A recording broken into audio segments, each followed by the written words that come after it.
أما بعد أيها الإخوة أحبتي في الله أيها المؤمنون في هذه الوقفة تنبيه على 10 مشاهد عظيمة إذا وفق قلب المسلم لشهودها وكانت حاضرة في قلبه وكان مستحضرا لها كان فيها بإذن الله جل وعلا أكبر عون له للوقاية من الذنوب والسلامة من شرورها والبعد بإذن الله تبارك وتعالى عن الوقوع فيها. Mes chers frères et sœurs, aujourd'hui, nous allons voir comment faire pour nous éloigner des péchés. Il n'y a pas l'un d'entre nous qui peut se glorifier et prétendre ne pas faire des péchés. Donc nous avons besoin de savoir, d'avoir des éléments de référence pour pouvoir nous éloigner des péchés. Car on dit tout le temps, éloigne-toi des péchés. Mais comment dois-je faire? Les 10 points que nous allons aborder peuvent nous aider, Inch'Allah, à y parvenir. Avec l'aide d'Allah, cela nous permettra de nous éloigner de ces péchés. Si nous arrivons à les appréhender correctement et à les mettre en pratique au quotidien. أولاً أيها الإخوة إجلال الله تعالى أن يعصى وهو يسمع ويرى. المشهد الأول أن يشهد القلب إجلال ربه ومولاه الذي يسمعه ويراه ويعلم بحاله أن يشاهده حيث نهاه.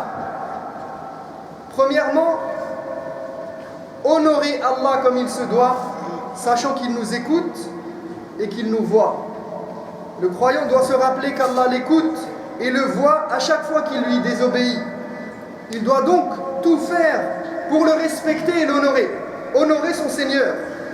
وإذا كان العبد مستحضرا لهذا المقام العظيم والمشهد المبارك حجزه بإذن الله عن الوقوع في الذنب والخطيئة. Si le croyant a conscience de cela, il ne pourra pas commettre de péché. Cela l'empêchera de commettre des péchés. Le fait qu'il considère Allah, qu'il l'honore, qu'il le vénère comme il se doit. وكما قيل من كان بالله أعرف كان منه أخوف ولعبادة أطلب وعن معصيته أبعد. من كان بالله أعرف يعرف ربه بجلاله وعظمته كان منه أخوف وأخشى وأتقى ولعبادة أطلب وعن معصيته أبعد.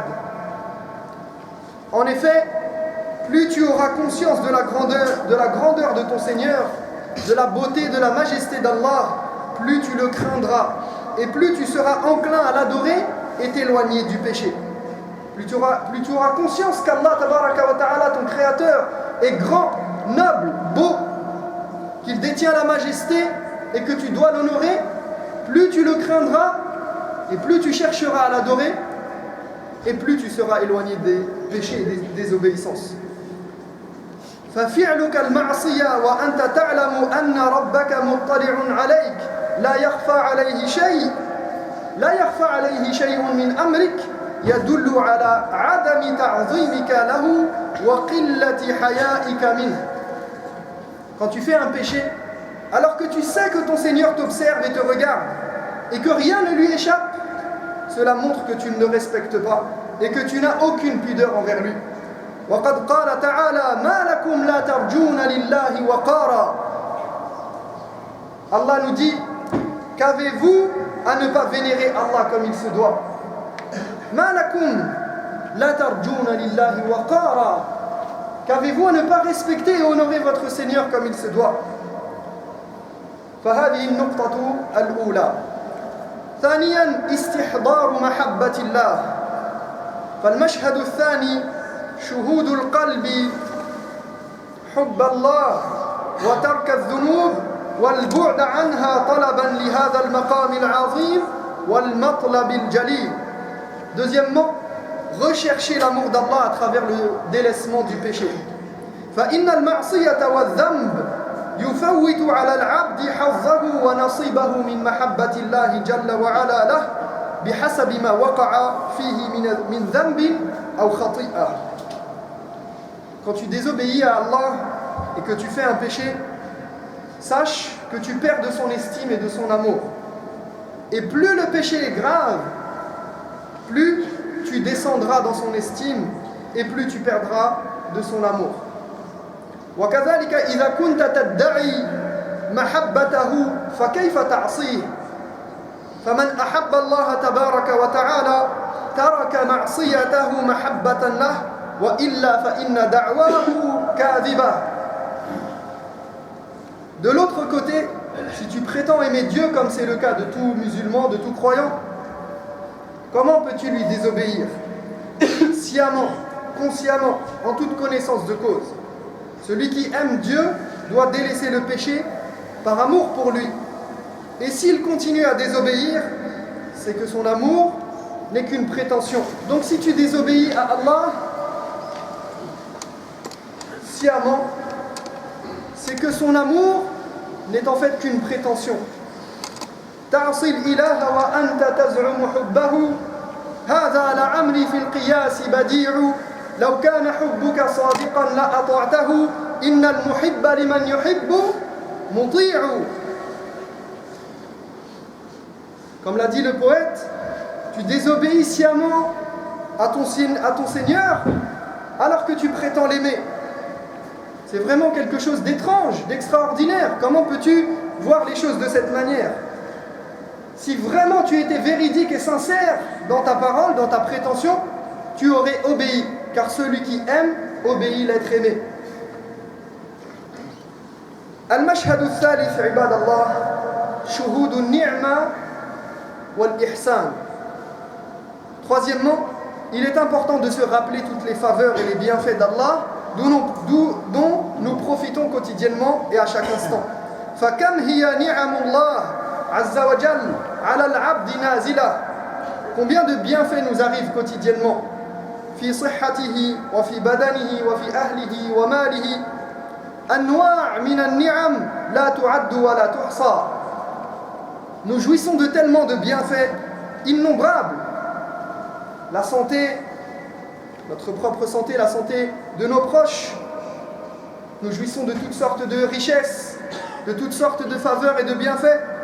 والكريم الكريم من الناس لا يقابل الإحسان بالإساءة بل يقابل الإحسان من سيده ومولاه بالطاعة والبعد عن الخطيئة والمعصية.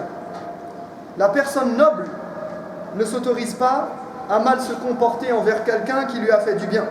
Si quelqu'un a fait du bien, t'a prodigué des soins et a été bon envers toi, si tu es noble, tu n'oseras jamais lui faire du mal.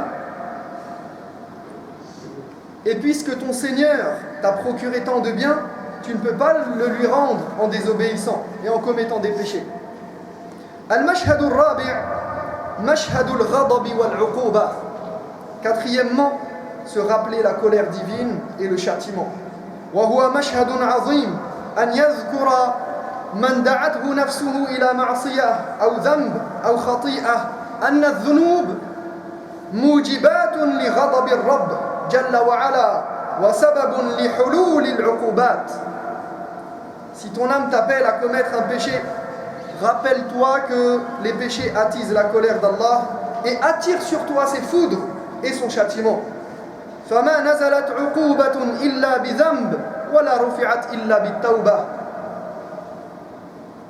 Car ce sont les péchés qui font descendre le châtiment sur nous, et c'est uniquement grâce au repentir et la miséricorde d'Allah, bien sûr, qu'on peut chasser cette punition et ce châtiment.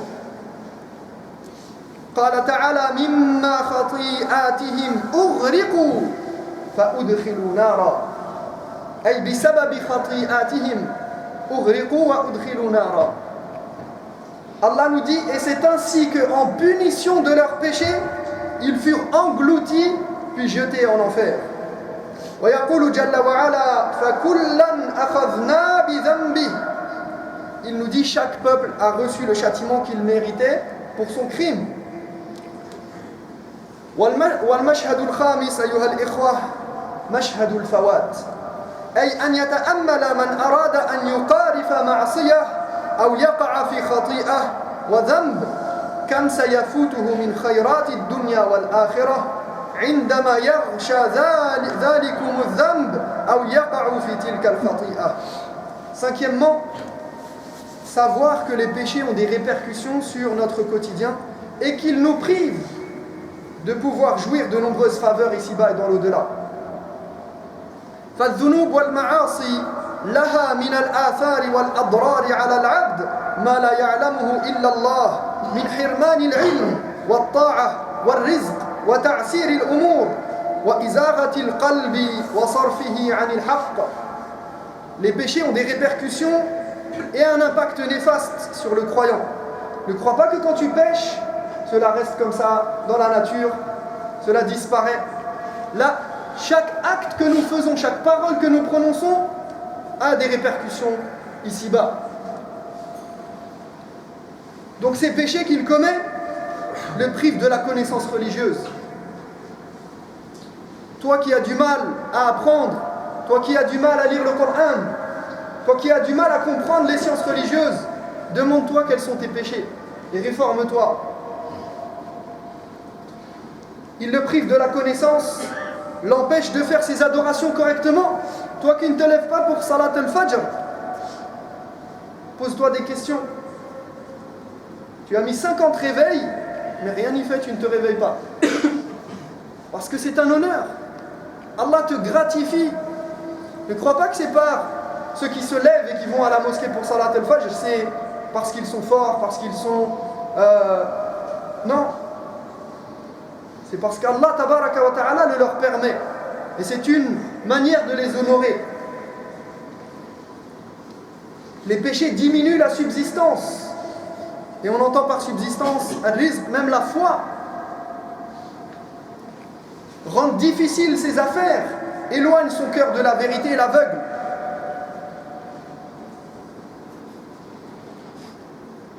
ووحشة بين العبد وربه وبينه وبين الخلق. Il crée un malaise dans sa relation non seulement avec son Seigneur, mais aussi avec les gens. والمعصية تزرع أمثالها وتولد أخواتها. Et sachez que c'est un cercle vicieux. La désobéissance génère la désobéissance. Le péché entraîne d'autres péchés. C'est comme ça. والمشهد السادس أيها الإخوة وهو مشهد عظيم ألا وهو مشهد قهر النفس وإرغام الشيطان.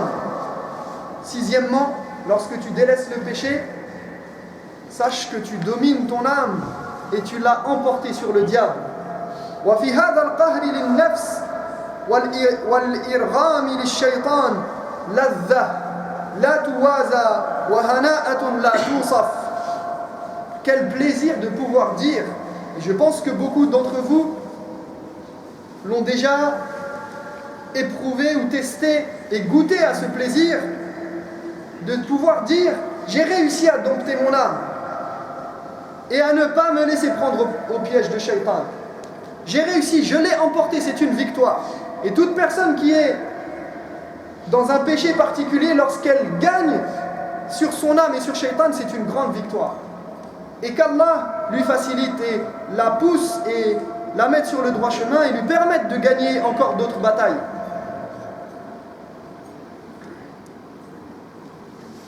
والعبد بين داعيين داعي نفس أمارة بالسوء وشيطان محرض على الشر والفساد.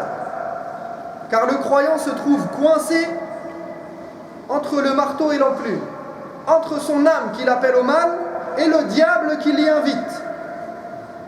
Il doit, lorsqu'il délaisse un péché, il doit se dire, il doit se rappeler qu'il a gagné une bataille. Et quelle grande victoire! Al-mashhad al-sabi' mashhad al-iwad.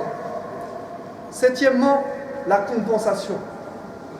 عندما يتذكر عبد الله المؤمن بتركه للذنب وبعده عن الخطيئة طاعة لله وطلبا لرضاه كم سيعوض على هذا الترك من خيرات عظيمة وبركة عميمة في دنياه وأخراه. Le croyant, lorsqu'il délaisse un péché pour Allah, par obéissance et désir de lui plaire et d'obtenir sa satisfaction, il doit se rappeler qu'Allah lui donne de nombreuses faveurs en compensation de ce qu'il a délaissé. وَمَنْ تَرَكَ شَيْئًا لِلَّهِ عَوَّضَهُ اللَّهُ خَيْرًا مِنْهُ. Car celui qui délaisse quelque chose, et ça c'est une règle que l'on a pu voir par expérience se concrétiser, celui qui délaisse quelque chose pour Allah, Allah le lui remplacera par quelque chose de bien meilleur. Tu délaisses le haram, ne t'inquiète pas, Allah te donnera ce que tu avais voulu encore mieux.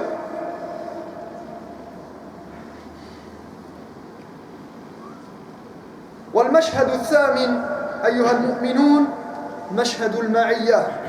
Huitièmement, le soutien et l'accompagnement d'Allah.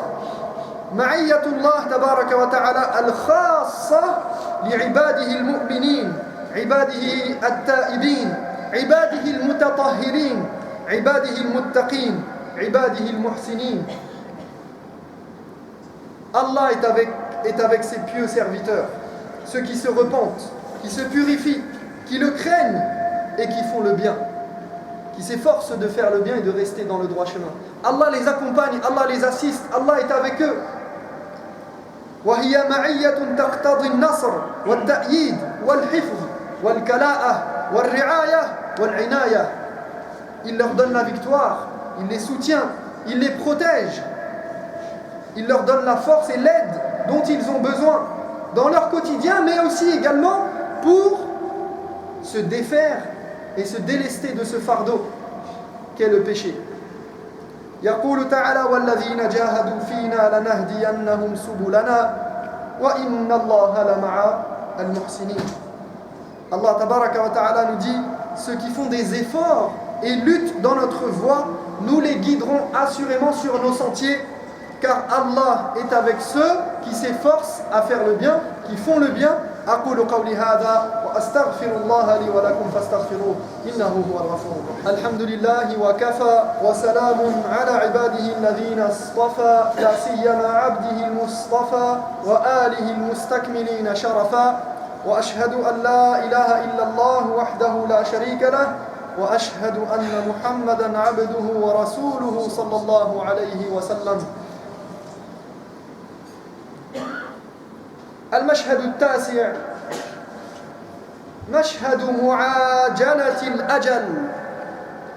Neuvièmement, se rappeler que la vie est courte et que le terme vient vite, plus vite que on ne peut s'y attendre. وذلكم أن أجل الإنسان ومغادرته لهذه الحياة الدنيا أمر مغيب لا يعلمه الإنسان. L'homme ne sait pas quand est-ce qu'il sera amené à quitter ce monde. Cela peut arriver à tout moment. وإذا جاء أجلهم فلا يستأخرون الساعة لا يستأخرون هذه اللحظة ولا يستقدمون. Lorsque leur terme arrive, nul ne peut l'avancer ni le reculer. والمشهد العاشر والأخير وسنكتفي بهذه العشر مشهد البلاء والعافية. والبلاء حقيقة في الذنوب وآثارها وعواقبها والعافية في طاعة الله جل وعلا. Dixièmement, et ce sera mon dernier point, comprendre que la véritable calamité et toutes les calamités qui en découlent, c'est le péché lui-même, et cela provient du péché lui-même. Alors que rester dans l'obéissance d'Allah, c'est cela être préservé de tout mal. فالبلاء حقا في الوقوع في سخط الله ومعصية الله جل وعلا وهو سبب كل بلاء وشر. والعافية أيها المؤمنون في طاعة الله جل وعلا. فإذا شهد المؤمن إذا شهد ذلك أنه بالبعد عن الذنوب تتحقق له العافية ويسلم من البلاء يكون له في ذلك عونا عظيما على ترك الذنوب والبعد عنها. C'est donc en étant éloigné des péchés et de la désobéissance que le croyant est véritablement sain et sauf et qu'il se trouve préservé de tout mal. عباد الله ويتأكد في هذا المقام وفي كل مقام كثرة الدعاء وحسن الالتجاء إلى الله جل وعلا فإن الهداية أيها المؤمنون بيد الله. الهداية بيد الله لا غير والتوفيق بيد الله ولا مهتدي ولا مستقيم إلا من هداه الله جل وعلا ووفقه للزوم سبيل الاستقامة. Sans oublier bien évidemment une chose importante et primordiale, que pour être préservé des péchés et s'en éloigner, il est impératif avant toute chose de s'en remettre à Allah tabaraka wa ta'ala, de l'invoquer, de l'implorer constamment, car seul lui peut guider et accorder la réussite. Seul celui qu'il guide sera guidé et seul celui qu'il laisse sur le droit chemin y restera. وَمَنْ أُعْطِيَ الدُّعَاء أُعْطِيَ الْإِجَابَةِ. Et quiconque a pu invoquer Dieu obtiendra une réponse favorable à sa requête. وَقَالَ رَبُّكُمُ ادْعُونِي أَسْتَجِبْ لَكُمْ. Allah nous dit, votre Seigneur a dit, implorez-moi, je vous exaucerai. Ainsi, en résumé, tu délaisses le péché pour honorer Allah et dans l'espoir d'obtenir son amour, de le remercier pour toutes ses faveurs, pour éviter sa colère divine et son châtiment. Rappelle-toi que les péchés te privent de nombreuses faveurs et que quand tu les délaisses, tu trouveras le plaisir d'avoir pu dominer ton âme et l'emporter sur le diable. Tu en seras récompensé par quelque chose de bien meilleur et Allah te soutient et t'accompagne. N'oublie pas que la vie est courte et que la véritable calamité réside dans le péché lui-même. نسأل الله تبارك وتعالى أن يوفقنا جميعا للتوبة النصوح. اللهم وفقنا للتوبة النصوح. اللهم اهدنا إليه صراطا مستقيما. اللهم اهدنا إليك صراطا مستقيما. اللهم أصلح لنا شأننا كله. اللهم أصلح لنا شأننا كله. اللهم تب علينا إنك أنت التواب الرحيم. اللهم اغفر لنا وارحمنا وتب علينا إنك أنت التواب الرحيم. اللهم اهدنا واهد بنا واجعلنا سببا لمن اهتدى. اللهم اغفر للمؤمنين والمؤمنات الأحياء منهم والأموات إنك سميع قريب مجيب الدعوات. اللهم اشف مرضانا ومرضى المسلمين. اللهم اشف مرضانا ومرضى المسلمين. اللهم فرج كروب المؤمنين والمسلمين في كل مكان. اللهم ذهب همومهم ويسر أمورهم. اللهم أعلي كلمتي الحق والدين. اللهم اخذل من خذل المسلمين. اللهم تب علينا. اللهم اهدنا لما تحب وترضى. اللهم صل على محمد وعلى آل محمد كما صليت على إبراهيم وعلى آل إبراهيم في العالمين إنك حميد مجيد. عباد الله إن الله يأمر بالعدل والإحسان وإيتاء ذي القربى وينهى عن الفحشاء والمنكر والبغي يعظكم لعلكم تذكرون وقوموا إلى صلاة.